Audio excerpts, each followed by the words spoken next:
क्या महाराष्ट्र में अजीत पवार भारतीय जनता पार्टी को शक्ति प्रदर्शन दिखाएंगे? क्या अजीत पवार भारतीय जनता पार्टी के खिलाफ बड़ा कदम उठाते हुए नजर आ सकते हैं? दरअसल महाराष्ट्र की राजनीति में महाड्रामा शुरू हो गया है। एक तरफ महाराष्ट्र में इस्तीफा देखा जा रहा है तो दूसरी तरफ इस्तीफे के बाद अजीत पवार भारतीय जनता पार्टी के खिलाफ ही खड़े हो गए हैं। आपको बता दें कि मुख्यमंत्री देवेंद्र फडणवीस के निर्देश पर धनंजय मुंडे ने अपना इस्तीफा राज्यपाल को सौंप दिया, जिसे मंजूर भी कर लिया गया।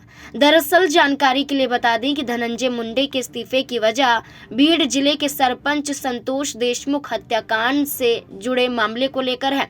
इस मामले की जांच कर रही सीआईडी ने 2 दिन पहले ही आरोप पत्र दाखिल कर दिया था, जिसमें धनंजय मुंडे का नाम भी शामिल था। ऐसे में देवेंद्र फडणवीस बीते दिनों अजीत पवार के आवास पर भी पहुंचे, जहां पर अजीत पवार को समझाने की कोशिश बंद कमरे में उन्होंने की। अजीत पवार देवेंद्र फडणवीस की बातों को अनसुना कर रहे थे, लेकिन देवेंद्र फडणवीस ने दबाव बनाया तो धनंजय मुंडे द्वारा इस्तीफा राज्यपाल को सौंप दिया गया। अब ऐसे में अजीत पवार एक्टिव हो गए हैं और अपनी पार्टी के पदाधिकारियों के साथ बैठक कर रहे हैं। आपको बता दें कि अब लड़ाई शुरू हो गई है भारतीय जनता पार्टी और अजीत पवार की एनसीपी के बीच में। अब तय किया जा रहा है कि आखिरकार अगला मंत्री कौन होगा, क्योंकि धनंजय मुंडे के बाद एक मंत्री पद खाली हो गया। अजीत पवार की बैठक में एनसीपी अजीत पवार गुट के प्रमुख नेता शामिल हुए। इसमें सुनील तटकरे, प्रफुल्ल पटेल भी मौजूद थे, लेकिन बैठक से पहले धनंजय मुंडे और वरिष्ठ नेता छगन भुजबल इस बैठक से दूर रहे।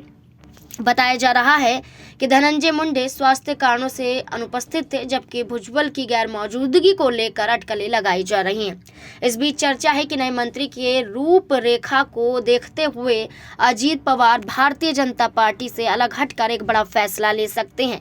एक बड़ा चेहरा भारतीय जनता पार्टी के सामने मंत्री पद के रूप में एक चेहरे को सामने ला सकते हैं। ऐसे में देखना होगा कि आखिरकार क्या भारतीय जनता पार्टी अजीत पवार के फैसले पर सहमत नजर आएगी। क्या एक नया मंत्री चेहरा भारतीय जनता पार्टी को रास आएगा या फिर अजीत पवार को एक बार फिर से भारतीय जनता पार्टी झटका देगी।